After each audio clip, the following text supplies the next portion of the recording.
Policing the streets has changed a lot since the days of Dixon of Dock Green. Good evening, all. But some things remain the same, and local police officers listening to people's concerns is still a priority for neighbourhood teams across the country. I love it. And in modern-day Britain, we need them now more than ever. Police! In this series of Neighbourhood Blues, we follow Northumbria Police. He's going to be around here somewhere. One of the largest police forces in the country, serving a diverse population of 1.5 million people. Thank you very much. Hey.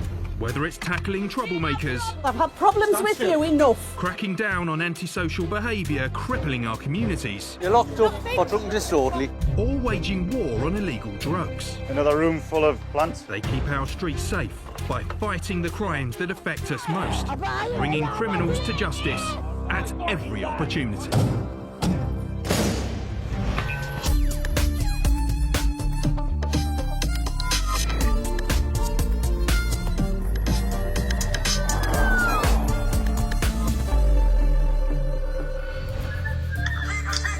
On today's Neighbourhood Blues, a shocking attack caught on camera. Don't go and push them, okay, because then you may get into bother. Community support officers deal with the aftermath of a high-speed crash. The car's on its roof and the occupants have run off.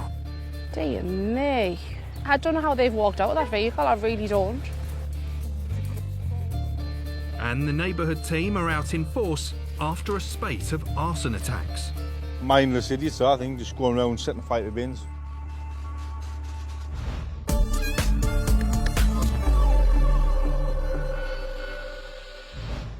Safe streets are happy ones, and when shocking incidents happen out of the blue, it's often down to the neighbourhood teams to offer help and reassurance. Police Community Support Officers, or PCSOs, were first introduced to Britain's streets in 2002. Northumbria Police now has 151 PCSOs, all of whom play a vital role in keeping the community safe. A car has crashed on its roof in a residential street in Sunderland, and PCSO Deborah Chater, who is on foot patrol nearby, has been called to the scene of the accident. There's been a report of a car that's, I don't know if it's stolen, it's on its roof, and the occupants have ran to one of these streets nearby, male and female. We don't know if they have injuries or not.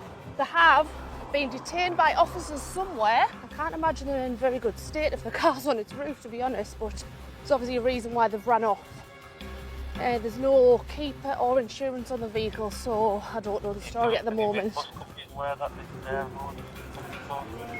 There they are there, look. Female and male just up there being detained. Arrested by my fellow colleagues. With both suspects under arrest, Deborah's going to be looking for witnesses to what happened. Basically, we heard about the car crashing because a member of the public's rang it in, saying there'd been a two-vehicle RTC.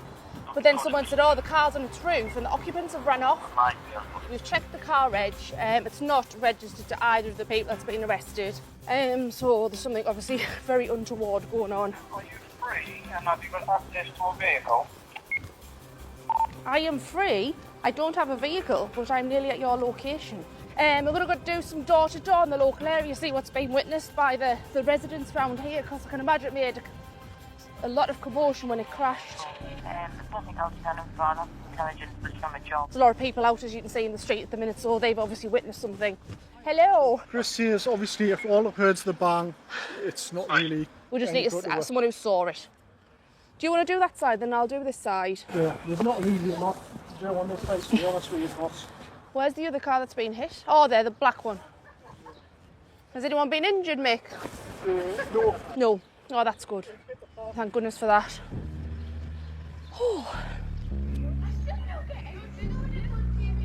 The silver car had been driving down the road when it clipped the black car and spun out of control. Its two occupants have had a lucky escape. Dear me. I don't know how they've I don't know how they've walked out of that vehicle. I really don't. Like, how on earth have they walked out of that? We just heard the bang, and then when we came down, the car was here, and the two people were walking up here, and then Angela spoke to them and just just said, well, it was his girlfriend. Yeah, I You wanted him to come and sit wanted to down, come and I sit guess. down, you know. But this is no ordinary collision. The man and woman in the silver car didn't stick around to swap details or talk to the police. They did a runner, which makes this a hit and run. One of the witnesses said these people have ran off up this main street here on towards the disused railway line. They've been caught maybe it's about 5 minutes after we've arrived at scene. Anna was working at a care home on the street when she saw the crash. I was looking out the sleeping room, opening the window, and the car come speeding up the street, and it hit the car, and it flipped, and then the male who was driving, it got straight out the car and helped the female out the other side, and then she kept calling him an idiot, you're an idiot, why did you do that? And then is anything in the boot because the police had come, and then he opened the boot, crashed that, and then she grabbed all of our bags from inside and they went up the other street. Her co-worker Marie is the unfortunate owner of the black car that was hit. So you're going to be back to your no claims, aren't you? Mm-hmm. Which is impactful on your life as well, isn't it? Yeah, definitely. I didn't see anything. Like, so my colleague was next door and she's seen everything, and she came next door and says, Marie, your car's been hit, and she says she's seen what happened. So although it doesn't look as if there's much damage, I've got a feeling that there's going to be. Yeah, so apparently with it not being insured and everything else, I've got a feel like they are dodgy characters. The woman may be able to claim the cost of repairs from a special fund set up by the Motor Insurance Bureau for the victims of uninsured drivers. Even so, potentially losing her car and the hassle of repairs is a headache she doesn't need. Oh, he's the recovery van now, coming for the car.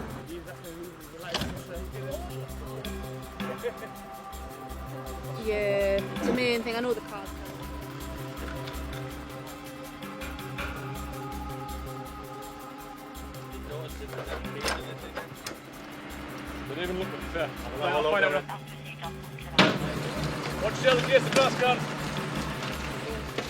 New information has come through that the car was not stolen, and while it's taken off the street, Deb and Nick stick around until the road is reopened. Being a visible presence after a shocking incident like this is a big part of their job. There's 2 people being arrested in connection with this. We'll probably examine the car just to sort of put the people that we've arrested inside of that car, hopefully. Both the suspects and the victims' cars were written up.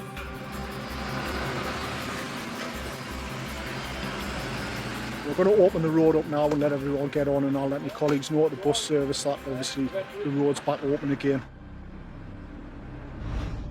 The male driver and the female suspect were summoned, and the pair are awaiting their day in court.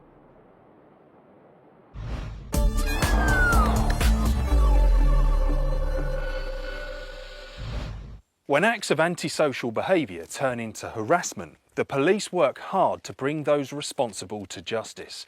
And often it's what's caught on camera that helps bring the offender to book.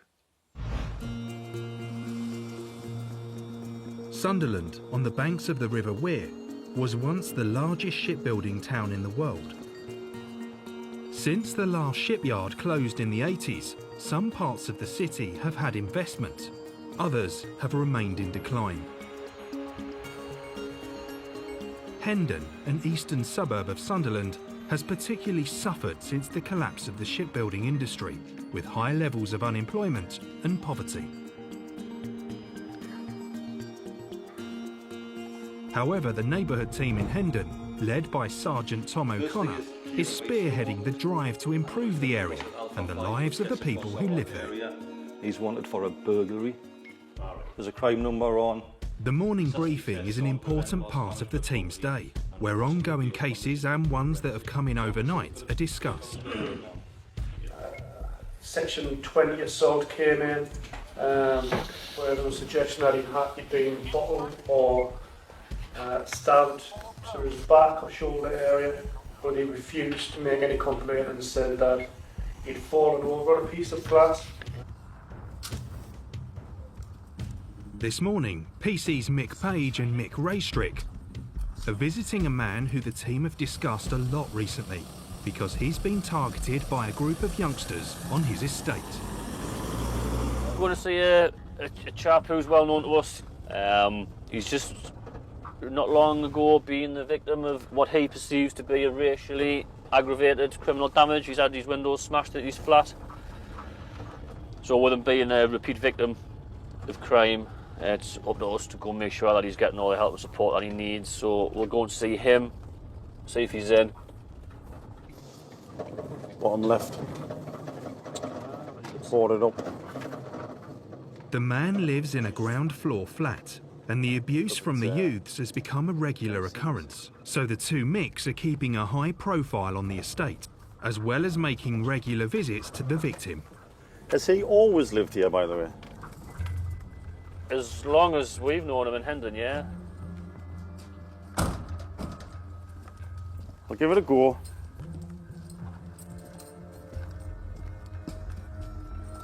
From the outside, the vandalism caused during the victim's campaign of abuse is obvious. These are the damaged windows. I'm not kind of quite, I think that's the kitchen, and then the living room. If I can remember the layout properly. His curtains are drawn. Nick's just at the door now. Oh, it's a communal entrance, so it's difficult to get in sometimes. Despite repeatedly ringing the doorbell, there's no response from the man. Until suddenly, he appears at the window. Oh, hiya. You just open the door, mate? He burst through the curtains there. Took us a little bit by surprise. Neighbourhood teams visit victims of crime on a daily basis. It's part of their remit of safeguarding the vulnerable.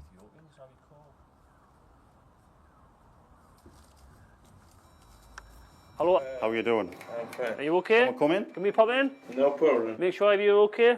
Yeah. It's just, we're from the local neighbourhood team, we're here to discuss the fact you've had your window broken. The two Micks have met the man before and have a good relationship with the small Ethiopian community on the estate. Good morning.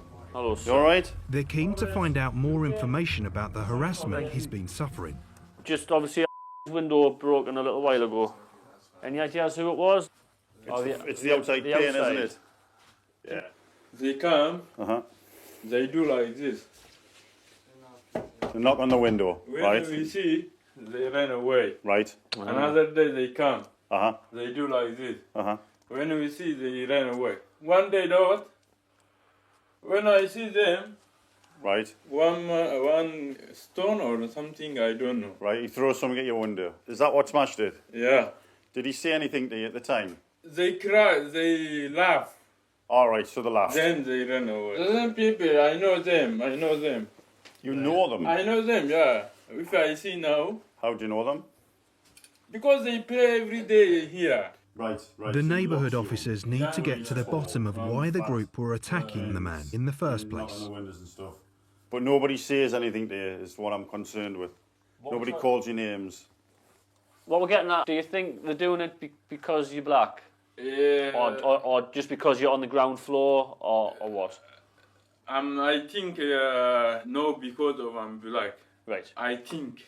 You think? This is my thing. Okay. But they've never said anything to you. Right.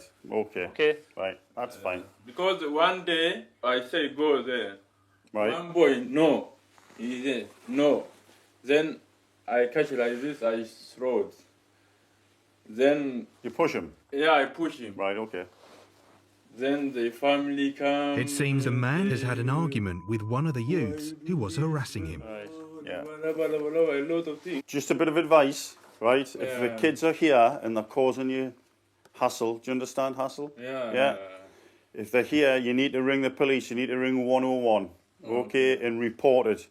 Don't go and push them, okay, because then you may get into bother. And I don't want you to get into trouble because of the kids, all right? And that day have a little bit I have problem. Oh, that's fine. I drink. Right, right, okay, but just try and think not to do it because you don't want to get in trouble for some kids being silly. You must phone us. Just ring us. Just ring us, and we'll try and sort the kids out for you. Yeah. All right. We'll keep an eye on the area and try and get rid of the kids. Okay then. Thanks very much. Thank you. Any Enjoy the rest of your day. Just ring the police, all right? If any problem, I call police. Yes. Any problem. 101. Unless they break the window, 999. When they play, It's a serious offence. You shouldn't be playing there. Harassment like this is a big problem, but it's not clear if the trouble is racially motivated. Well, that's up to you. Very interesting. Seems to be doing fine. Right. You can see there he's engaging and happy to talk. Yeah, he was all right. I think we know who was responsible for the damage anyway. It's kids being kids, and it's not right. It's not right if it's affecting people's lives, is it? I think as well, no, like he hasn't got a garden as such, he hasn't got anything, there's just the window into his house. Which a lot of kids will, wherever you are, will target, they're not target as such, but if they get a rise out of people, if they can bang on their window or their bedroom, they'll get a rise out, so they'll keep doing it. Find out what happens later when shocking footage emerges of the true extent of Ali's ordeal.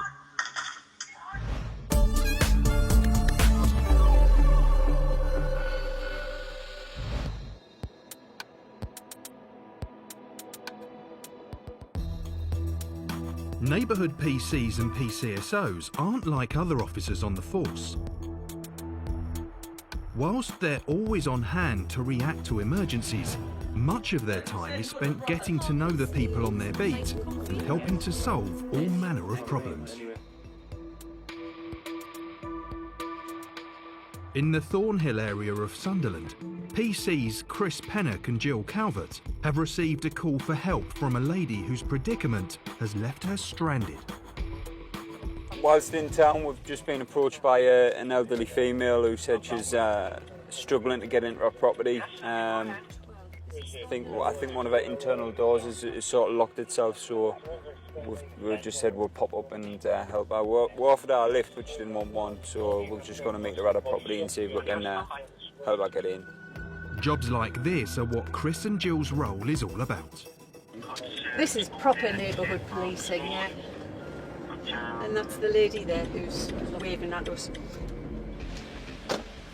The homeowner says the inner door slammed behind her and she left the keys inside. When you've come out, have you knocked the latch off by mistake?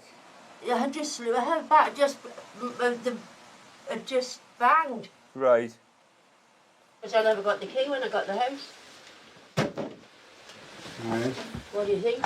Right, that's glass, so I don't want to bash it too hard. That's what I thought. What's the back like? Well, it's locked up as well. Have you got the keys for the back? No, it's... Right, we'll check your windows and that before I start sort of bashing that. Do anything you want. Right, all right then. Chris fears he can't get in the front without causing damage, so like all good cops, he wants to investigate all his options But this and has goes got around the the back two to take a look. things that you can't get open. But the garage is even more secure than the front door. Right, so you haven't got a key for your garage? Not with us. Where's all your keys? Eh? Where's all your keys? Just the front door. Just the front door? I don't go out the back one. Oh, where now? And I haven't got a car, got rid of it. The only thing I can think of is we might have to pop one of them little glass panes in the front of your car. I wouldn't mind, as long as I can get in. You just want to get in? No, then I'll get it done. Just because if I force it with my shoulder, I've got a feeling there'll be a few glasses smash, a few bits of glass. If you open, I can also get up and chop it to put it back. Right, so she'll pop one of them little glasses open. Yeah. Just a little one, so it shouldn't be too dear to fix, eh? She'll do that? Okay. Aye. I'm very grateful. Right, how well then? Do you want to lift back or are you going to power walk back round? Power walk. All right then. Power walking over the keys. Good for you. Right, we're going to pop the window. The irony of breaking into a house isn't lost on Chris, and he wants to take one last look to see if there's an alternative to breaking the glass.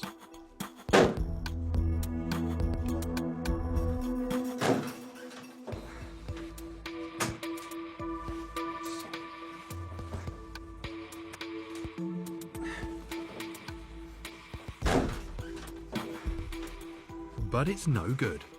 I'm going to have to smash this window, I think. I'll give it one more kick to see if it'll go through without damaging the window, but I don't want to damage the lock as well. The retractable baton replaced the traditional police truncheon in the mid-90s and has all manner of uses, including breaking glass.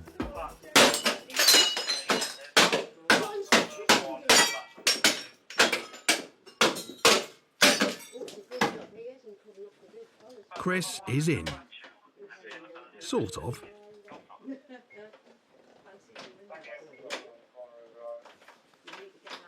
Is it out and up? Out and down? Out and up or out and down, you see? Just pull that. He needs some help after all. See? Oh, is there a little that cap? is it. Yeah, careful. Just pull it out. Can. Yeah. That's all. Ah, we're in. But I'll get it done. Right. Come on, I'll make you a cup of coffee, eh? Yeah, bless you. But their work here isn't done just yet. Shall we see if we can find you a number for a locksmith? Maybe you can sort it out so it doesn't happen again. Yeah, sure, have a look there. Right, you put the kettle on, I'll do that, eh? We're looking for a contact number for a local locksmith. Have you got any? Can you pass some information for us, please? Tried to kick it, but my worry was I didn't want to damage the lock, which would have been more expensive. So after speaking with the female, she said that would be okay to smash one of the glasses. So I put that through, managed to get the door open. So it's just one of those things. It's sort of part and parcel of the neighbourhood road, really. Chris and Jill see all sorts of houses on their patrols, but few are as grand as this. Oh wow, it's really nice. Didn't it make it? Did you get to see? No, that what, was the marble? Uh-huh. Oh, it's lovely, that. I'm really moving nice. in, woman. The woman has been slowly restoring the property as a project to keep herself busy. He was there 6 months and he's done all this. I tell him what to do, and he does it. He does it. Yeah. Beautiful. Absolutely beautiful. Well, get a house then back. Oh, I've got a house. I couldn't afford one of these, not on our wages. Chris and Jill's role is about taking the time to get to know people like the local residents and keeping up with what's happening in the area to keep a lid on crime. Is it okay around here as well? Is it okay around here, is it? Do you have any problems around here? Any Not issues? really, No? no. Good. No. Good. But they are expensive houses. With a locksmith on the way, the property will be secure within hours. And after a well-deserved coffee, it's time for Chris and Jill to hit the road. But I'm just Right, we're going to have to dash off because yeah, there's a job so coming in. grateful to No problem at all. Hey, I'll smash windows all day, mate. I'll smash windows all day for a brew. Oh, You know? well, come with it. Need to smash you in. Oh, right. Hey, oh, so it can be a tea stop then. Oh, we'll come and see you again then. Oh, definitely. We'll come back and see you another day. Don't forget. Right, see you soon. All right. Don't forget your trolley. I won't. Thank you again. No problem. Yeah, really nice woman. She's invited us back for a cup of tea and on another day, so we'll be taking her up on that, I think. Yeah, nice lady. I like her. Yeah, she's good. Bit of a character.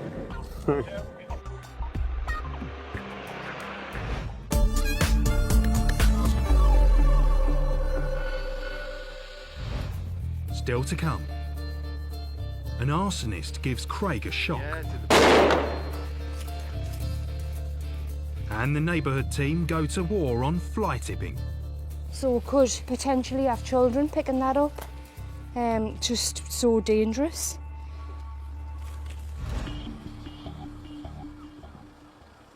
PC Mick Page has been paying regular visits to an Ethiopian man who lives on an estate on Mick's Beat in Hendon, East Sunderland.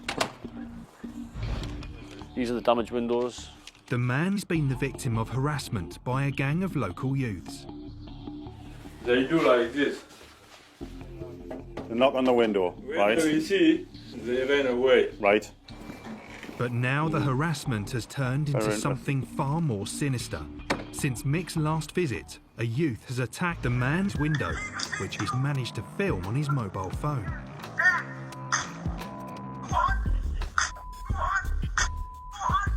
Although Mick wasn't working when the incident happened, he quickly dealt with the situation. A job had been called in overnight. That was trouble with youths. Came down, spoke to him, and he had video footage of some kids just being abusive and banging and kicking at the windows, shouting at them, swearing at them. So when I've seen that, recognised the kid straight away just from working here. He was arrested and interviewed. I'd fully admitted what he did. Even before I showed him the video, he fully admitted it. He does have anger issues, the young lad. He was only 15. But for 35 seconds of him losing his rag, he's going to end up going to court, which at his age isn't ideal. The incident is shocking, and although the lad is now being dealt with, Mick has heard that the man is thinking about moving out of the area for good. He's just had enough, which you can see both windows are out, and it's a shame. But he's got other friends that live in other parts of Sunderland, so it may be that as well. That's encouraging him to leave, and the two things combined, he may be better off just living near his friends and hopefully start again, really, like another little fresh start. As well as making arrests, it's also Mick's job as a neighbourhood officer to check in on the victim.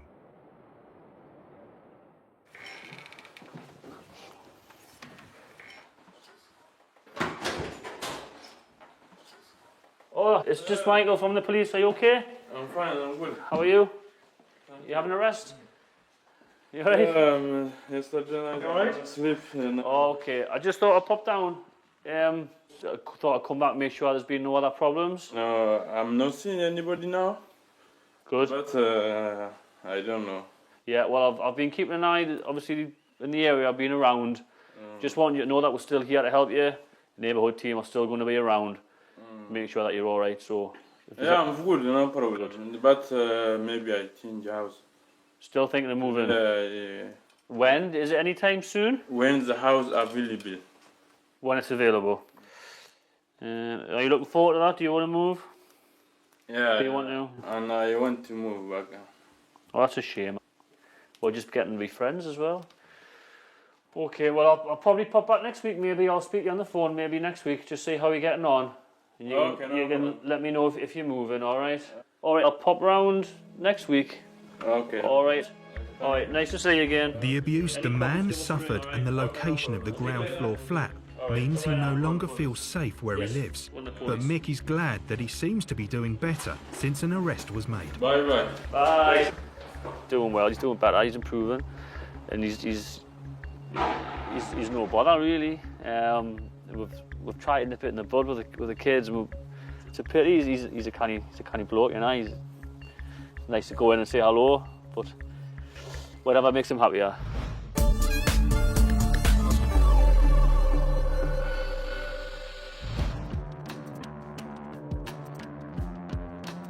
Taking pride in your street is important to most people. Mindless acts of fly tipping, vandalism and littering are enough to ruin anyone's day, especially when they're carried out on your doorstep. Community support officers like Craig McArdle are always on the lookout for the sort of low-level crimes that make a big difference to people's lives. Lately, there's a specific spate of vandalism which is getting out of control. In many of the back alleys on his patch, wheelie bins are regularly being set on fire, and today Craig has spotted another occurrence. He quickly stops to check it out. Just on my arrival, I've just noticed a bin fire around the rear of one of the back streets around here. So I'm just going to go around now and check it out.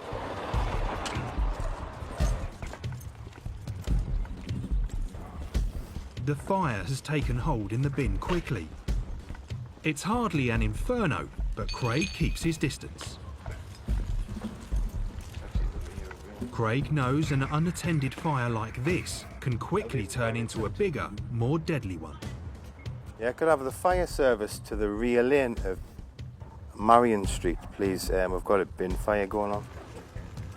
Well, just as I was driving around there, I noticed flames coming out of the top of a bin. So I stopped the car, come round, had a look at it, and here we have bin fire. One of our regular things that actually happens in and around Hendon, unfortunately. Craig can't do much but wait for the fire brigade. Yeah, to the back. Maybe we should move back. So there's all sorts could be in the bin, which you've just heard that one of them explode. So we'll move back a bit more. This isn't the first bin fire Craig's seen on his beat. But unfortunately, it happens in and around here. So whether it's obviously being done deliberately.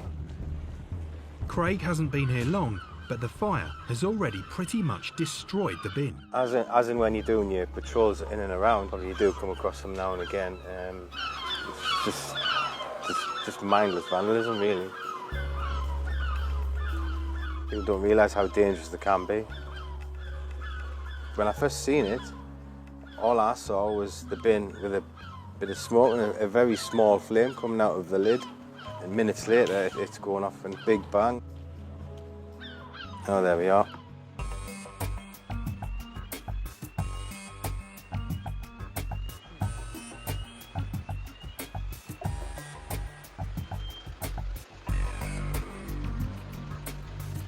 The fire crew arrive within minutes of Craig calling them.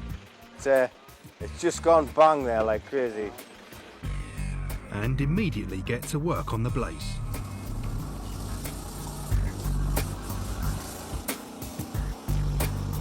They are called to this kind of scene far too often. Just under half of all fires in the UK are believed to be started deliberately, and it's a number that's on the increase.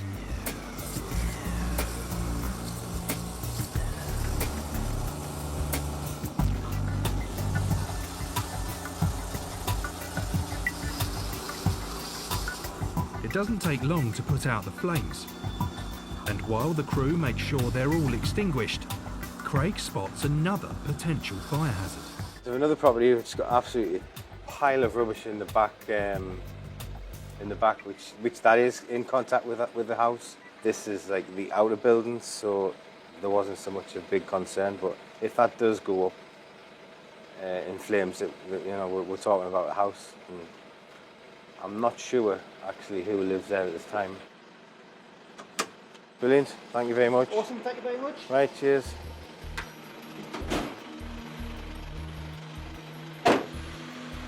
For now though, the streets are safe, but there's more work to do to make sure something like this doesn't happen again. The spate of wheelie bin fires in the area is a big concern for residents. To make matters worse, the fires are becoming more frequent, and the force are worried that what starts as a small blaze could quickly turn deadly.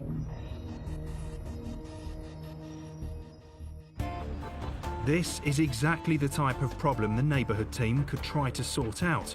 So today, they're launching a targeted operation to tackle the problem head-on.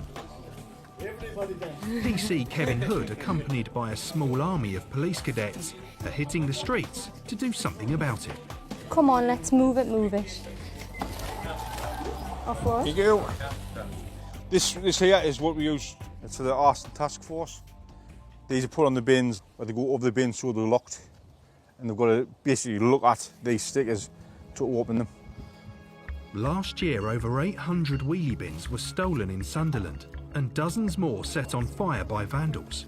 The police are hoping this initiative will substantially reduce those numbers by scaring off bin thieves and also persuading people to take more care of their bins. The cadets have given up their Sunday to help, and PC Kevin Hood is very grateful for it. Getting on the cadets along today to help us give out the stickers and put them on the bins. As you can appreciate, if there's only one of us going around putting the stickers on, it'll take quite some time. But with this little team that we've got here,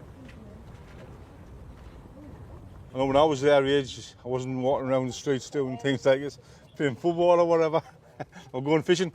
It seems though that today's effort has come too late for one now former bin.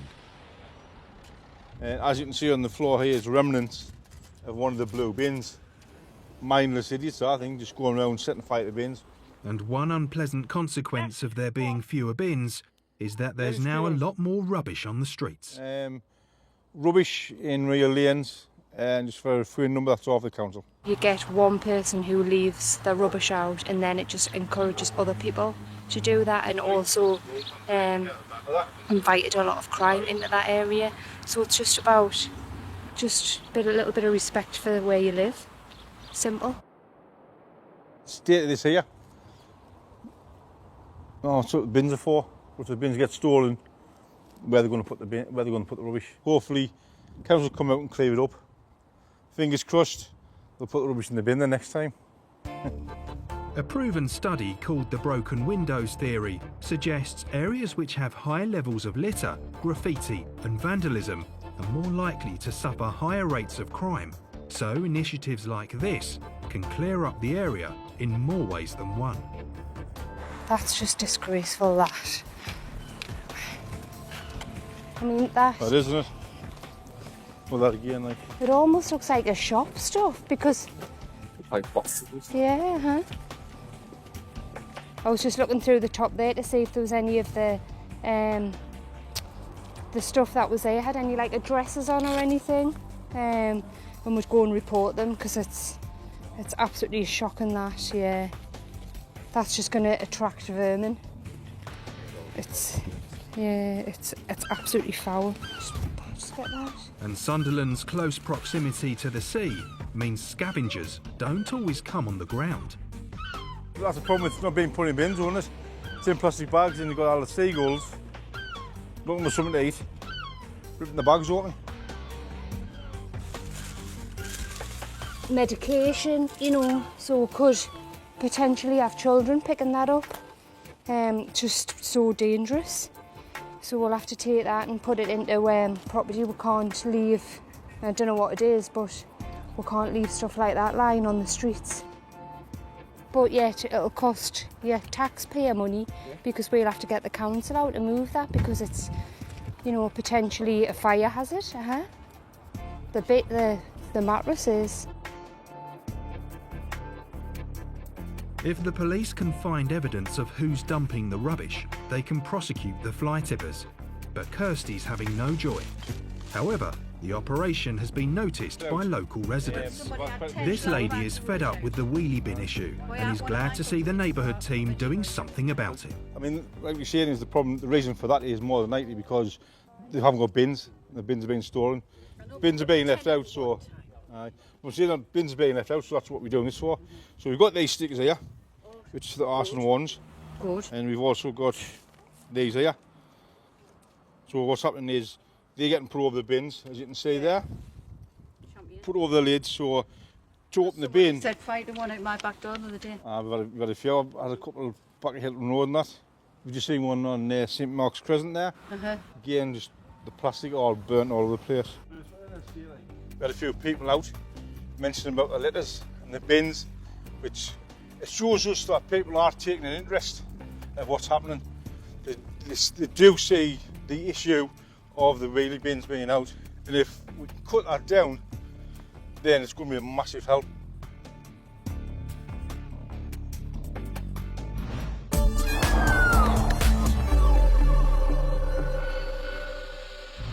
I'm sorry to have bothered you, really. A big part of neighbourhood policing is looking after vulnerable members of the community.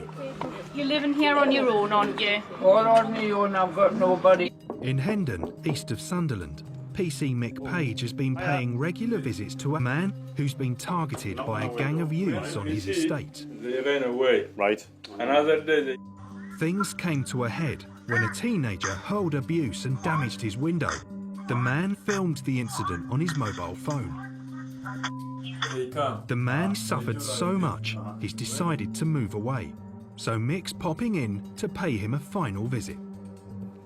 Just out on foot patrol, we're odd numbers. Everyone else is doing various different things, so there's no vehicles left either, so I came out for a walk, which I quite like doing anyway. And just on my way down here, and I thought I'd just pop in to see if it's all right. He's had a few jobs lately. He's looking to move house, So just make sure that he's okay. I know there's been no other jobs reported, so I checked when I came into work. It's just a bit of FaceTime really, make sure he's all right.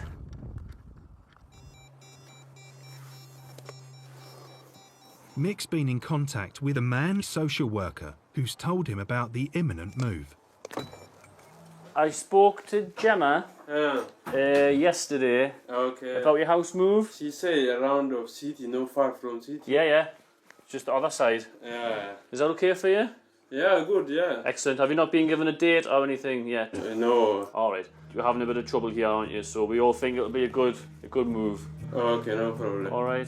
Thank you very much. So I was just passing. No more problems. No. All right, mate. Oh, no good. Okay, no problem. Yeah, no problem. Okay. Thank you very much. Okay, no problem. Bye, everyone. All right. Good. Everyone's usually somebody asleep when we come in. That's fine. That's good to see. Have a happy smiley face doing the dish as he was, bless him. So that's good. And looks like his house move's coming along as well. So hopefully we'll get a good result from the job where the kid was abusing him and get him into a nice new flat with windows. Then hopefully he'll come on leaps and bounds and he'll be good. That's the plan. The man is awaiting transfer news on his new home and is looking forward to a fresh start.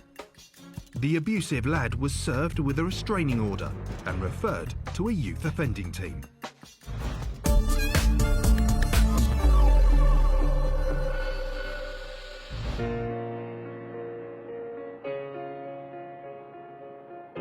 It's been a busy few weeks for the Neighbourhood team, but today, before the next shift starts, they're having a bittersweet celebration.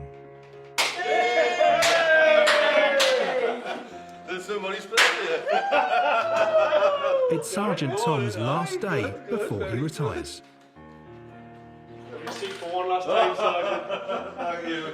You can have a Ross if you want it. Tom has been an officer for 24 years. Inspector Jamie Southwell is sad to be losing one of his best sergeants. One of the first things I noticed about Tom was every time he had any spare sort of opportunity whatsoever, he would put his helmet on and he would go straight out on patrol, not only to supervise the team, but also to get out and to engage with his community and to help to tackle the problems hands-on. You're retired, you need to Losing Sergeant Tom won't be easy for the team either. 24 years, a long time. Yeah, so yeah, it is an end of an era. It's a long time. That's pretty much a full career. It's very sadly missed. But handyman Craig has crafted a present which guarantees him a comfortable send-off. Well done, Craig, for that. Tom's retirement slippers even have his badge number sewn in. That's fantastic, that. Absolutely fantastic.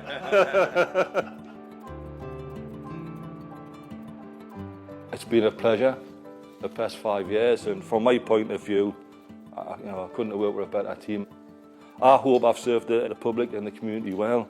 I hope I've served Northumbria Police well, and most importantly is I hope I've served you good people well.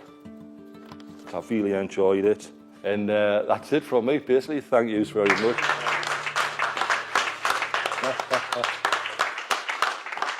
Finally, it's time for Sergeant Tom to hand in his stripes and leave the station as a civvy. The lads and lasses have been more than kind, so I have enjoyed it, and I can leave on a happy note. Cheers. Thank you very much.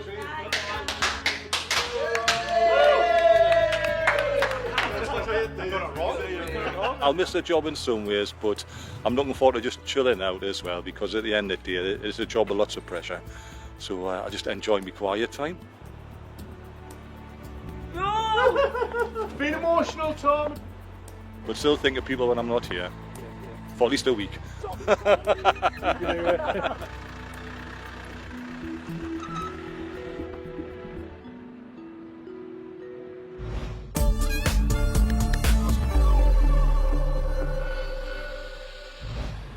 The Neighbourhood teams know looking after each other is important, but so is the support of the public. Without it, their job would be almost impossible. See you soon.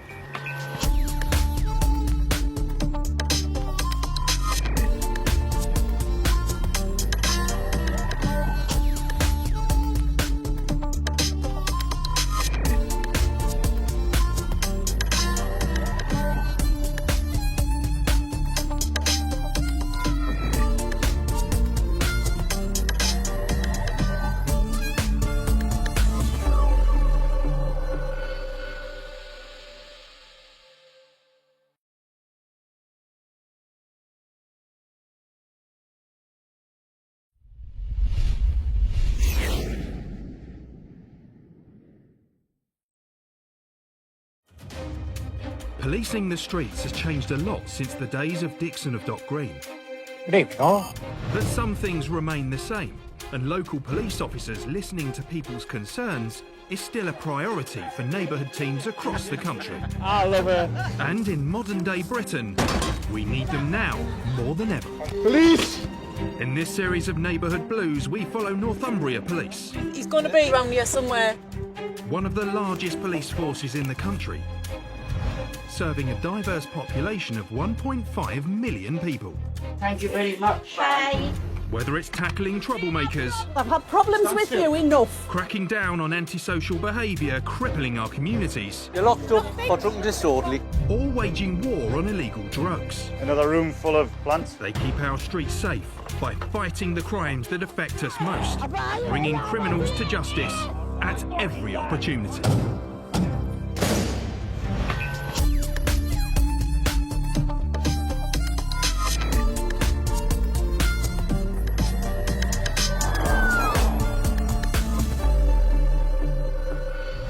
Used to need to be just ready to get right to the front door. This time on Neighbourhood Blues, a plainclothes sting operation to catch a suspected thief. He's on his own. He had a good look around before he went in the property, looking down the sides, making sure no one was about.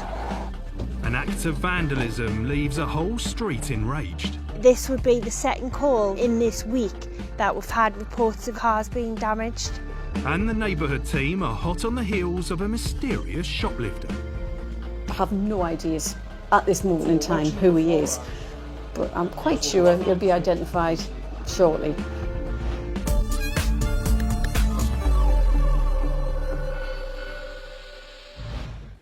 When thieves take what they want and don't get caught, it makes people angry. That's why the neighbourhood teams work tirelessly to put brazen criminals behind bars and offer the public peace of mind. Blythe is a coastal town in Northumberland, 15 miles north of Newcastle. Its port dates back to the 12th century and still handles 1.5 million tonnes of cargo every year. The port is also home to the town's neighbourhood policing team. This morning, PC Steve West is on the hunt for a 22-year-old man who the team deal with time and time again.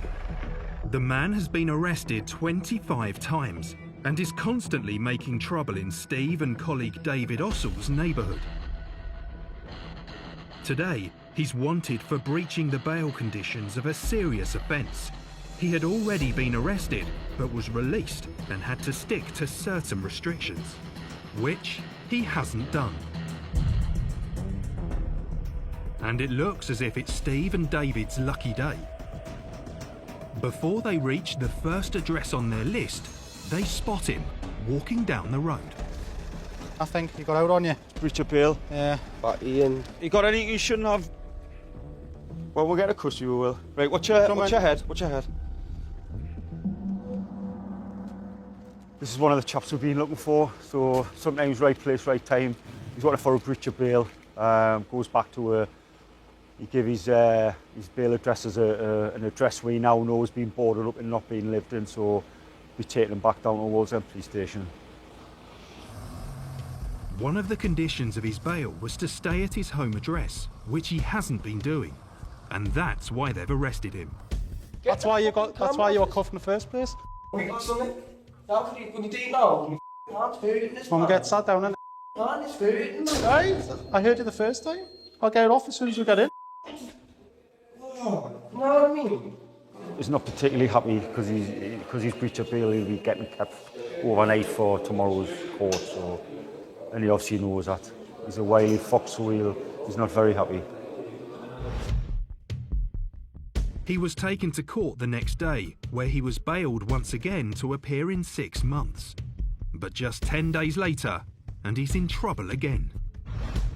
Sergeant Jill Hall and Keith Sim have received word of a possible theft, which has his name written all over it.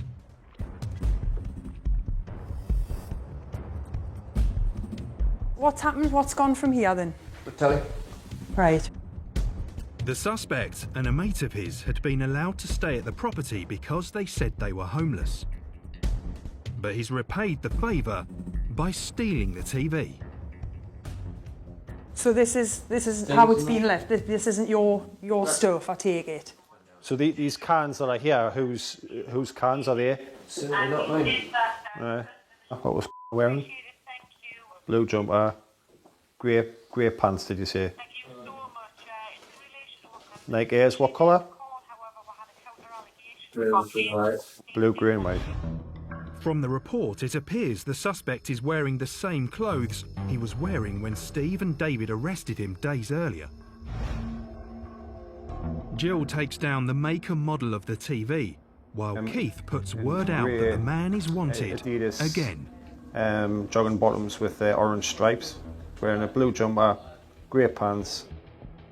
It can't be classed as a burglary because the residents let the man into the house, but they can be charged with what's classed as theft from dwelling, and what the alleged thieves left behind could be the key to putting them behind bars for stealing from the house.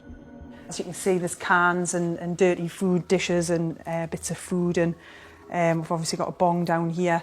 They haven't entered as trespassers, they've been allowed access to the property, and they've stolen the television while they've been inside. The two named suspects are now circulated as wanted, and we've got a team out looking for them as we speak. Jill's hoping the suspects may have been caught on camera leaving the house. CCTV outside? They don't cover that area? Right. Yeah, the CCTV within the shop doesn't actually cover this section of the road. It just covers this area here and round the corner. Right, gents. So we've got a theft in dwelling reported. 3 males live here. So it's house to house. Yeah, 6 this side, 6 this side. If we're giving up over here and in the rear lane, if there's any bins out, searching the bins to see if it's been stashed there for now. That'll be fab. No problem. Okay. I've got some statement paper if you need it. After speaking to the neighbours, it turns out that the property is notorious.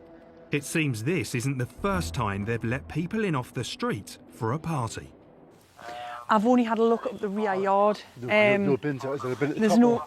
No, there isn't. It's just CCTV, really, Dave, that I was thinking around there, but it is particularly dark. It's probably going to need to be followed up in the morning when we've got a bit of daylight. Nobody's seen it, but they've heard noises because it comes and goes there all the time. You know? Yeah, I think that's a regular theme. Yeah. What everybody's saying from the house-to-house inquiries is this house is a bit of a halfway house, and they're letting all and sundry come in and stay there, and there's a number of issues with sort of noise at the premises. And I think a lot of people are unhappy about it. They may be antisocial neighbours, but they're still victims of a crime, and Jill wants to catch those responsible. It's just a case of getting hold of them as quickly as we can with a view to recovering the stolen TV, which, as you know, will no doubt have been sold on by now. With nothing on CCTV and no witnesses, Jill's hoping scenes of crime officers will be able to gather fingerprints and any forensic evidence. If they get brought into custody and they deny the offence, then we could put them potentially at the scene from the fingerprints on the cans of lager. She's hoping the evidence they've gathered tonight will be enough to build a case. To put him behind bars, she'll also have to catch him. Find out later if the Neighbourhood team get their man.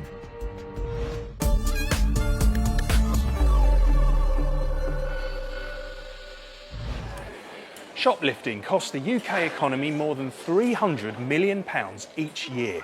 For the Neighbourhood teams, catching those responsible would be a lot harder without the help of local shopkeepers and security teams. 21 years after becoming a city, Sunderland, in the northeast of England, is in the midst of a £30 million regeneration project. Its busy shopping centre is at the heart of that investment, and neighbourhood cops like Jill Calvert play a big part in making sure it doesn't go to waste. I love police in the city centre. I wouldn't work anywhere else, really. I've spent 15 years in the town centre now. But if we're out and about in uniform, we're also acting as a deterrent for those people who might be looking to get themselves involved in some crime or misdemeanours or just general bad behaviour. So hopefully it makes them think twice about doing it. Keeping the area free from shoplifters takes up most of Jill's time, and the public are thankful for it. If you go to the local supermarket, you'll always see kids at lunchtime taking the odd thing. I once saw a mother take quite a bit of stuff and put it in a bag when she was pushing the buggy. I do think that people's circumstances should be taken into account, and perhaps they shouldn't be put in prison or fined too harshly if they're actually living in poverty and are struggling.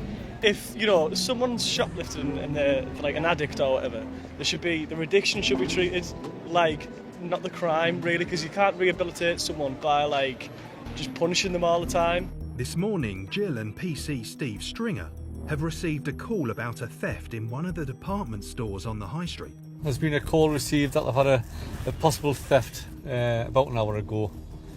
So we're just going to go and speak to security. I want us to go in and view some CCTV footage. The incident has been caught on CCTV, and they're hoping to be able to identify the thief immediately. We have a good working relationship with the security guards there. They're very good at their job. And people like perfume for some reason. In the back office, Steve and Jill greet security staff who they work with closely on a day-to-day basis. Hello. Have an extra one. Have a look at the footage in or? The footage shows the man picking up a perfume tester. Check to see if anyone's watching, then pockets it. That's what it looks like, Yeah, just one of the jobs has been shouted to over the shop watch. We don't know all the shoplifters, but we do know a lot of the prolific ones. They don't know this bearded thief, so they'll have to rely on their network of contacts across the city centre. I have no ideas at this moment in time who he is, but I'm quite sure he'll be identified shortly, either by other cops as we circulate these CCTV. For Jill, catching people like this is what looking after her neighbourhood is all about. People tend to think it's a low-level crime and it's not important, but what we find is that people tend to start off with shoplifting as a way of getting little things that are easy to pinch, but then it starts to escalate and they go from stealing one mascara to pinching 2 or 3, and then suddenly you have people who are pinching hundreds of pounds a day, and often it's used to fund lifestyle choices. Drugs and alcohol tends to be the main one. So yeah, it is important to try and stop it. It just saves everybody a lot of money later on. Steve and Jill aren't giving up. Just because they don't recognise the man doesn't mean one of the hundreds of other police officers or security guards won't. I'll take it back with me to the station. I'll do some digging on the other 2 lads who security recognise to see if I can identify the third person who's actually stolen it from their associates.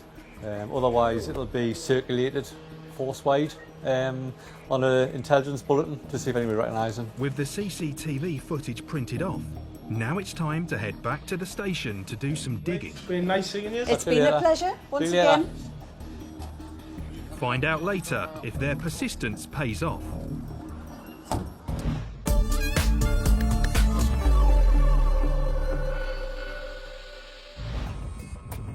In Blythe, on the northeast coast, the Neighbourhood team are hot on the heels of a man who they believe has stolen a TV from a house he'd been staying in. Today, PC's Stu Thompson and Keith Sim are on the case. But tracking down the suspect who they deal with time and time again hasn't been easy. We've carried out numerous inquiries to try and locate him, and he's number 1 on our hit list at the moment. Keith's fully aware of the job and he's been dealing with it, but hopefully today we're going to try a few addresses and try and get a hold of him. We believe he's been sofa hopping, as we like to call it, around the Blythe area. There is some information that he may have a flat, so we're going to get in touch with Homes for Northumberland, also get in touch with the job centre, see if he's signing on there and see if they've got any further information on him. We do believe that he has got a flat somewhere, and we need to try and locate that as soon as possible, because he will be going there with all his friends. First stop is a relative's house. A few weeks ago, cops collared him here when he happened to be just outside, and they're hoping to get lucky again. You get the front door knock around the back. Yeah. There doesn't seem to be anyone home. But Stu wants to be thorough and needs to get a look from the back. Just knock right next door, see if they've seen or heard anyone.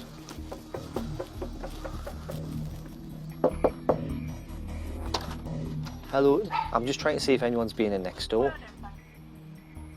Will I be able to go through your back door and just have a look across? Is that okay? Lovely, thank you.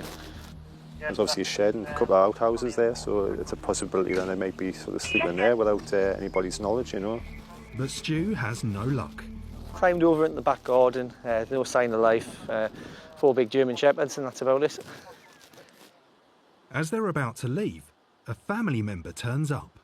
And I've not seen him since we last spoke. Because honestly, if you can get him in, we'll get this sorted, do you know what I mean? I said we're going to keep pestering you, aren't we? Because this is one of the addresses, unfortunately. The woman tells them she's seen him a couple of times, but not recently. Do you know what I mean? And you know what it's about, so at the end of the day, we just want to get him interviewed about it. And leave you in peace as well. But obviously we're here. It's a serious incident, we need to speak to him. All right? Spot on, thank you very much. Thank you.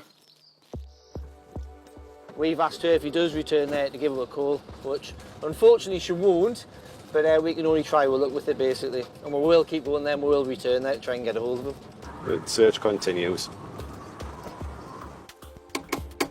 Next up, Keith and Stu visit one of his mates. While Stu speaks to the man inside, Keith heads round the back in case anyone makes a run for it. I'll tell you what I'm looking for. It's not you this time. Right. If we look around the house now, we're going to find him here. Definitely not. But his mate hasn't seen him either. It seems today isn't going to be their lucky day. Last time he was arrested, it was, again, I think it was just pure luck. He was seen in the street. You know, that's something that we're looking forward to today, is a little bit of luck.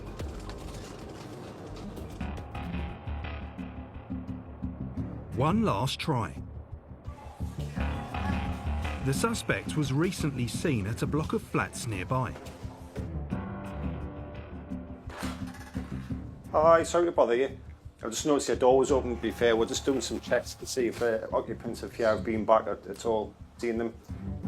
From what the residents are saying, as the police's net closes in, the man's accommodation options have become more restricted and more desperate. This is possibly where he's been sleeping just in the passageway downstairs. He's been known to stay here in the past. And there is information previously where he'd been just sleeping in the hallway downstairs. So we're just checking out all the outhouses, the main bits of the flats, just see if he's around, see if anyone's seen him, see if anyone knows him. But today's diligence hasn't paid off, and the boys head back to the station empty-handed.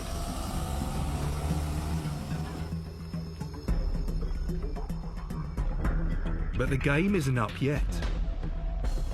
Less than a mile away, PC Steve West is taking the financial route by heading to the job centre where the suspect usually picks up his dolman. Is he drawn benefits? Generally they have to have an appointment. We're putting a lot of hours into locating him, so I'm confident we will get him. Just a matter of time. Silly thing is, you know, it's not going to go away. He knows we're after him. Because the jungle, you know, the drums will be out, so he'll know. So why not just, you know, be adult about it, hand himself in and crack on. Now he's looking over his shoulder and he has done for weeks, so but we will get him, confident of that. It's got to be at the right place, the right time. Find out later if a vital clue from the job centre can help the team catch a man who's now been on the run for over a month.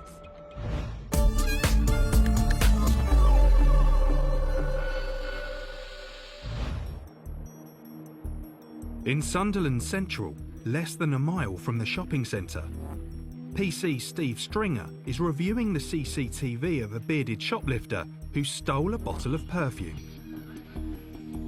He's asked PCSO Mick Casey to take a look at the footage too. PCSO Mick has close ties to several hostels in the area and is calling his contacts to see if the description rings any bells. I'm basically viewing the footage from the theft. Michael, the CSO's deals with all the hostels and who lives in the hostels and updates the list who lives in there. And so I've got a funny feeling he's probably new to the area, so Michael's going to check with these hostels to obviously pass a description to them with a view to try and get them identified. By cross-checking known offenders with the police national computer, combined with a bit of phone bashing, Steve and Mick know it's just a matter of time before they have the suspect in their sights. Blackhair, Beard. Right, Mick, thank you very much, mate. The hostels in Sunderland, the ones we look after, there's possibly about 350 people in them all together, so you know there's a lot of people to choose from. So, but yeah, we'll just have another look. And finally, a breakthrough. One of the people who I deal with in the hostels has just said this guy who we were talking about is possibly living at the Salvation Army. We'll go down and have a word and see if it is him. And if it is, we'll just take it from there. So we're sort of putting two and two together and hoping this is going to be our offender. At the hostel, Mick goes to the front desk to check if their man is staying there. That lad does live here, excellent. So we're popping in and see him, and he is actually in. I've checked. Bother. We'll go have a word with him now then. Okay, no bother. Right, no bother. It could be their lucky night. He is staying at the hostel, so Steve heads in with Mick to help find him. Our cameras weren't allowed inside, but Mick and Steve soon find the thief playing pool. They decide the theft isn't big enough to lock him up, and he agrees to come to the station voluntarily tomorrow. Spoke to him, definitely him. He's sort of made admissions to me. There's no necessity to arrest him, so I've arranged for him to come in on Saturday night as a voluntary attender to interview him then about it. Everybody's happy, and obviously Mick came up trumps with his whereabouts. Good teamwork. The next day, the man turned up at the police station and admitted to the theft. He was given a caution and was allowed to go on his way.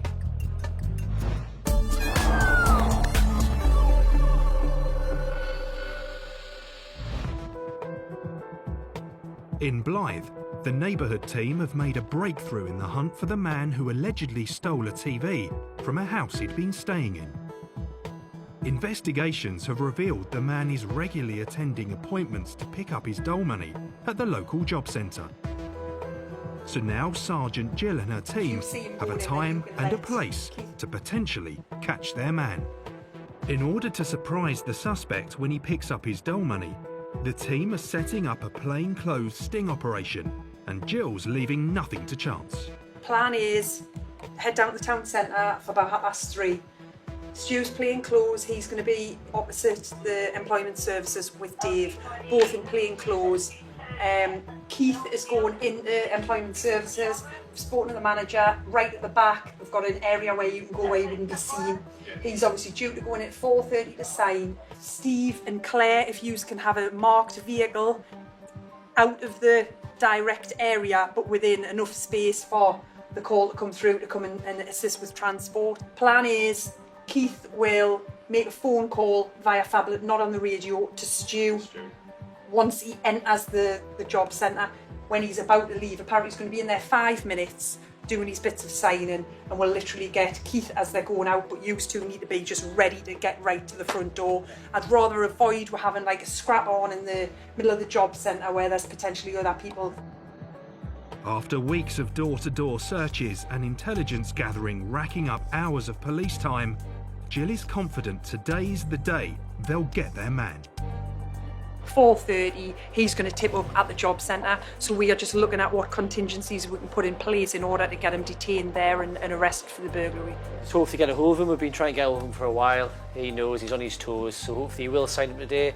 First bit of decent information that we've had to sort of like try and pin him down to one location, so we're quite keen that the plan goes to the plan and we'll get a hold of him basically. He's been wanted for a month or two now. We've done numerous address checks to try and get hold of him. Word is out, so he'll be looking over his shoulder. Give me a call when you're in place, all right? Yeah, we'll do. Okay, we'll start holding up now. It's 3:30. The team head into town. taking up their positions surrounding the job centre in plain clothes. They've decided not to jump on the suspect as soon as he goes in, as the layout may allow him to escape. It's a gamble, and only time will tell if it will pay off. Stu has his eyes on the entrance to the job centre and has spotted the suspect going in. He's on his own. He had a good look around before he went in the property, looking down the sides, making sure no one was about, and then he's gone in. Someone's coming. But it's a false alarm. But the problem we've got is there's no signal, which we didn't know about. I don't look like an idiot. Keep jumping in front of the door.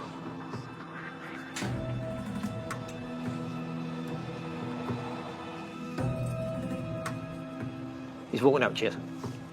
Stu spots the suspect. Now. I seen you waiting, you know. I seen you waiting, you know. Right, get your cuffs on then. At last, they've got their man. Be good, man. How you doing? And he's as charming as ever. Take you outside there. Right, if I was the biggest that the police felt that the camera's following them. Right, aye. Lovely to see you. Fantastic. Right, you're locked up on suspicion of burglary. You don't have to say anything but it may harm your defence. You don't mention when questioned something which you're later relying in court. Anything you do say may be given in evidence. You can have that. I don't need any more. Ah, right. Any shops? Yeah. What do you think? I'm a junkie or something? No, I don't know. It's what? It's 1 month since the theft and 2 since they last had him in cuffs. Happy with that yet?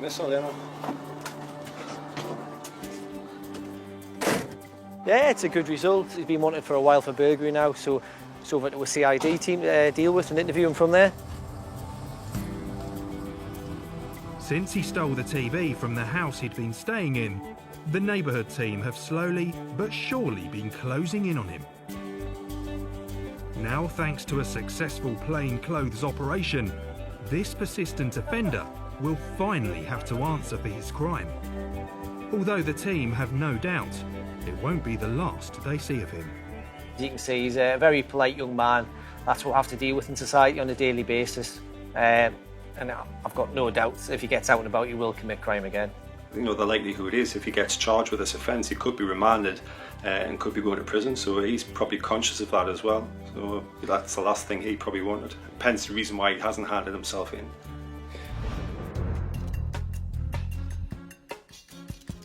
The man admitted to stealing the TV and was given 40 hours of community service. He was made to pay compensation to his victim, as well as court costs. He's still on police bail for a string of other offences and is awaiting his day in court.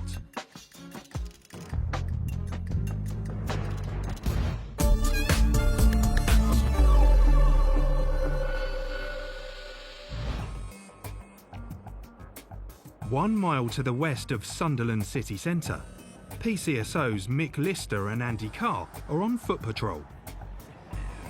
As community support officers, they're always on the lookout for illegal drug use.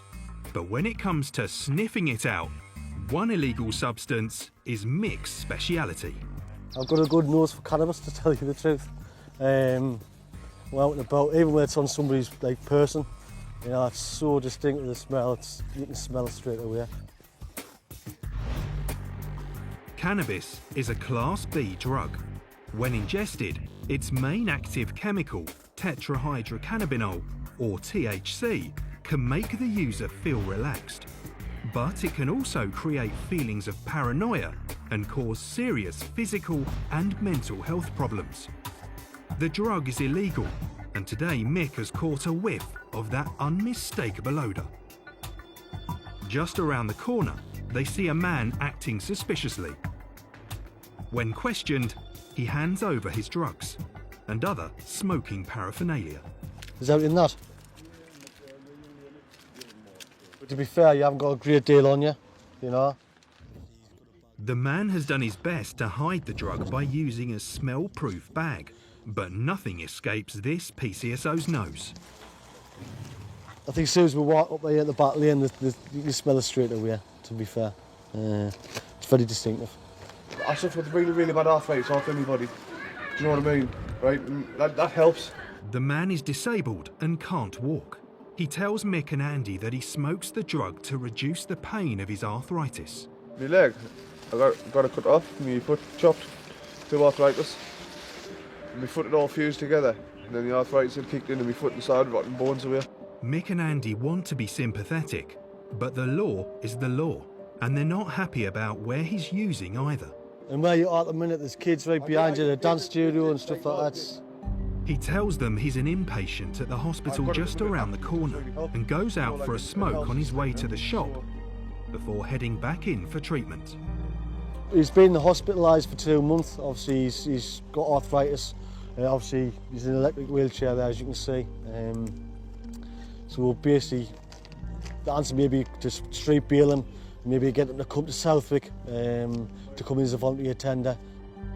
Mick and Andy have no time for casual law breaking, even if it is for pain relief. As PCSOs, their powers are limited, so Mick calls for a second opinion. Come across a lad from the hospital who's in possession of cannabis. See what the cops here when they come up. My ideal scenario probably is just get him to be a volunteer attendant, to be honest, come over in his own time. This isn't the first time they've warned the man about his drug use in public. I've taught you before, I mean, I think it was down Sunderland, you mentioned that you do use. Aye. And I was trying to, aye. And you see it helps your body sometimes, aye. you know. The stuff like that I've got at the minute actually does really help. Do you know, like, it helps with sleep and everything, so, but I normally wouldn't just do the that. legality side of things, I just couldn't. I know where you're coming from, do you know what I mean? I'm not like trying to complain about it. I've done what I've done, I've been caught under it, do you know what I mean? Yeah. I normally wouldn't come out of the house with it. Unsure about what to do with the man, PC Kirsty Pitchford arrives to lend a hand. We just come up the back lane here, we've obviously looked up the back lane. He's sitting there obviously in his chair, and we just thought, why is he sitting? It's like the weather's kind of his top off, and so we've come up, you can smell it as soon as we got there, it's like. Are you still in hospital? Because you've got your band on there, or are you back at home, you're still in hospital? Are you on medication from the hospital as well? Yeah, but they know it doesn't help as much, and they only up it every so often, do you know what I mean? It's like, because I'm on quite a lot of stuff. Do you know what I mean? So I can only get it up every now and again. It's just something like this might sort of have some other detrimental I don't smoke much of it. I come out on a night, I have 1 or 2, and it'll help us get sleep and everything, do you know what I mean? So it's... The man admits he is smoking the illegal drug to relieve the pain because his medication isn't strong enough. So you don't understand, if I don't have that, it calms us down, it doesn't just help us with my pain and my sleep. Aye. The NHS warns that cannabis contains carcinogens that increase the risk of lung cancer. It also carries mental health risks. It can make people feel confused and paranoid and induce panic attacks. These effects are particularly common with stronger forms of cannabis, such as skunk. This man says the benefits for him outweigh the risks. For now, the man's cannabis is confiscated and he's allowed to go on his way. Great fella. Right, I'll be in touch. Thanks for your time. He's been compliant and the way it's been dealt with I think has been appropriate. Cheers, Jay, appreciate it. Thank you very much. See you later. Cheers, Kirsty. The man admitted the offence and was given a cannabis warning for possession.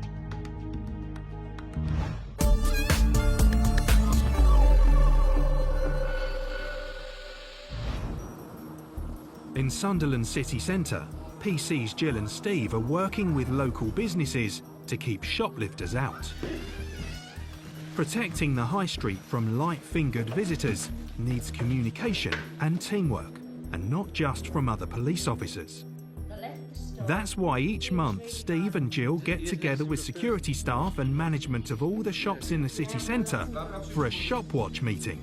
The aim of the game is to share information. We tell them people who've been arrested and have been causing problems in the city centre, and they pass us information of various instances where they've been involved. Over the next hour, Steve, Jill and the security teams go through shop watch bulletins which detail every incident of shoplifting in the city centre. The teams share information on their regular shoplifters and often a few new ones. on the 11th of April, stole goods valued at £43, very uncooperative and had to be restrained. He was with another male, but the other male didn't do anything, and he just started bagging up kids' toys and everything like that. It mainly focuses on shoplifting, monitor the cameras, make sure everything in the store's running smoothly. These are the shop watch bulletins. This is basically what I've just shown there on the screen. We give to 7 lead stores around the town centre, and people who couldn't make the meeting today can go and view it at their leisure at the premises. Obviously I bring the staff now and again so they can learn people's faces and stuff like that as well. It's great. If they tell us other items of information and intelligence that they've committed further offences, we will look into that and try and investigate it if required. With everyone up to speed, it's time for Steve and Jill to hit the high street. The cops and security staff keep in contact over radio using in-store CCTV to track the movements of anyone discussed in the meeting. And it doesn't take long for them to spot a familiar face. Remember your bail conditions? I know, that's just what I'm saying, remember. The woman is allowed to pass through the shopping centre, but her bail conditions state she's not allowed to go in any shops. Yeah, we've done a check now from this morning off the shop watch meeting. She's got conditions enough to enter any retail premises within Sunderland city centre. Thanks to the shop watch scheme, Steve and Jill don't need to follow her around town. Yeah, she's walking through Jackie White's market there. Can you just get the cameras on the back, please, for us? Just see if she goes out. The network of in-store CCTV cameras can do that, while they continue their patrol. She's currently on Market Square here now at the bottom. She's outside the centre now. So we'll get the cameras to monitor our movements best we can. 10 minutes later, while Steve and Jill are dealing with another job, the woman is seen going into a shop which violates her bail conditions. Over the radio, Steve receives word of her arrest. The power of Shopwatch Radio, who we spoke to earlier, being passed on. That she's gone to Home Bargains, which is on Blandford Street, which is within the retail premises within the city centre. She's just been arrested by one of our colleagues there coming out the shop, so she's going to spend the night in the cells. The woman, who had committed a string of shoplifting offences, was found guilty of breaching the conditions of her bail, and she was sentenced to 26 weeks in prison.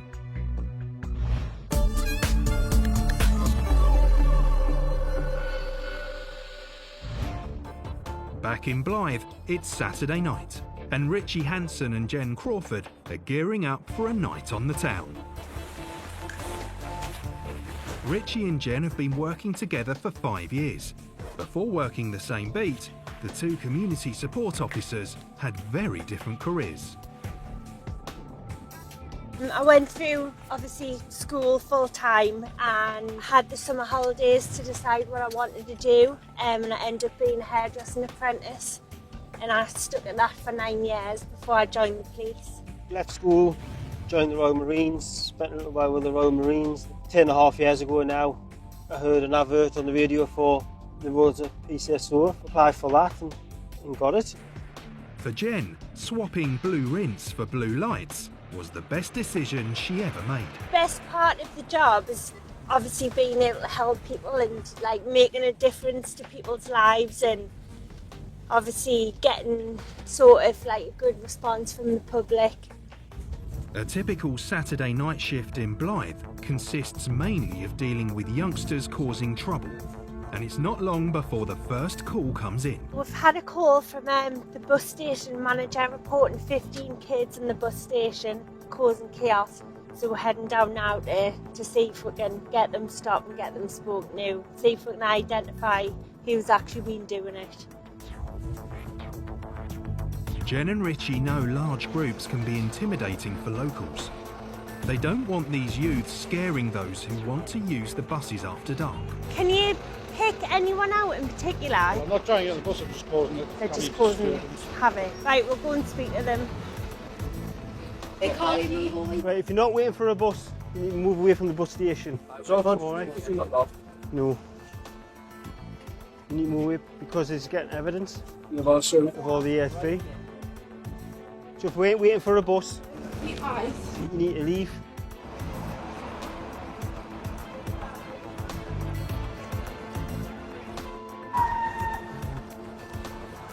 haven't hung around the bus station for a while. I think they just get bored and they try and find new places to go. But then they're probably sheltering from the rain as well tonight, so hopefully that's got rid of them for now. Was there another ESB job coming? There's no let-up on this shift as another call comes in. More antisocial behaviour, and this time it's more serious. Yep, we'll head over and lend a hand, I'll be. A resident has called police after he saw youths acting suspiciously near cars on his street. When they get there, the man shows them a sight enough to make any car owner's blood boil. A whole row of cars has been deliberately scratched. It's a nightmare. It is. It's a pub room, mate. People come home, they're drunk and that. But it's still early days, yet though, for a pub. Young'uns though, there's no need for that, like. I'm now up to car 9, so I'm just counting to see if there's any more. 10. And this isn't an isolated incident. This would be the second call in this week that we've had reports of cars being damaged, and it's the same sort of thing. Cars have been keyed. I don't know how I'd feel if it was mine, but unfortunately the guy that rang in, he's just heard the noise, and the best description he could give was 3 youths wearing dark clothes with their hoods up. It may be a case of knocking on doors and finding out who owns which car, inform them, and then see if they're going to be available all night for a statement, I think. Right. It's now up to Richie to deliver the bad news. Knock on some more doors and give them the bad news. You don't know any of these cars, do you? This one? This one here? The red one. It looked like it would be keyed before the rain. It may not have been too bad because you can't see it now. Somebody smashed me wing mirrors. I mean, Finding out who owns the scratched cars and how badly they've been damaged is a tough but necessary job. I mean, that one there, the VW, made a right mess of that one. Tomorrow, when it's dry and the car's dry, you know, if you see it has been keyed, obviously give her a ring, string 101. As officers arrive to take statements and look for CCTV, Richie and Jen are already being called away on another job, and it's another familiar call-out. There's an officer shouted up for assistance. I believe they've got a drunk male or female who they're trying to arrest for drunk and disorderly, so we're just going to nip up there and give them a hand. Alcohol accounts for 50% of all police jobs. When they arrive on scene, they find their colleagues restraining a teenage girl, and it soon becomes obvious why. Jumbo, power! No. The girl became loud and abusive when asked to leave the area. What's up with you? Surrounded by her laughing mates, she's put in the back of the van. Got a young lady in custody now, drunk and disorderly. We're going to head through to the custody suite and get her booked in there and let her sober up.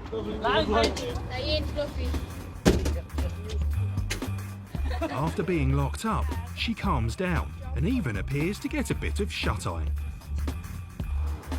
Until she arrives at custody and isn't too happy about being woken up.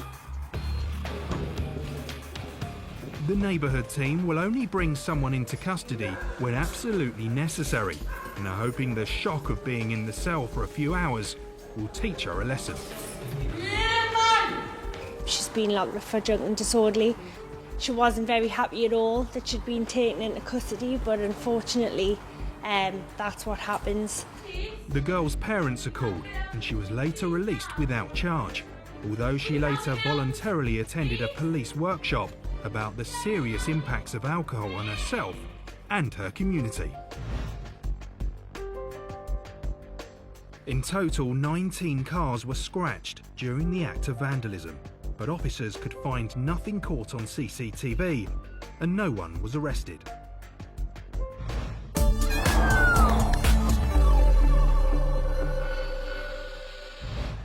We've seen today how police deal with crime using a mixture of toughness, fairness and common sense. Getting the public involved in keeping our streets safe is what neighbourhood policing is all about. See you next time.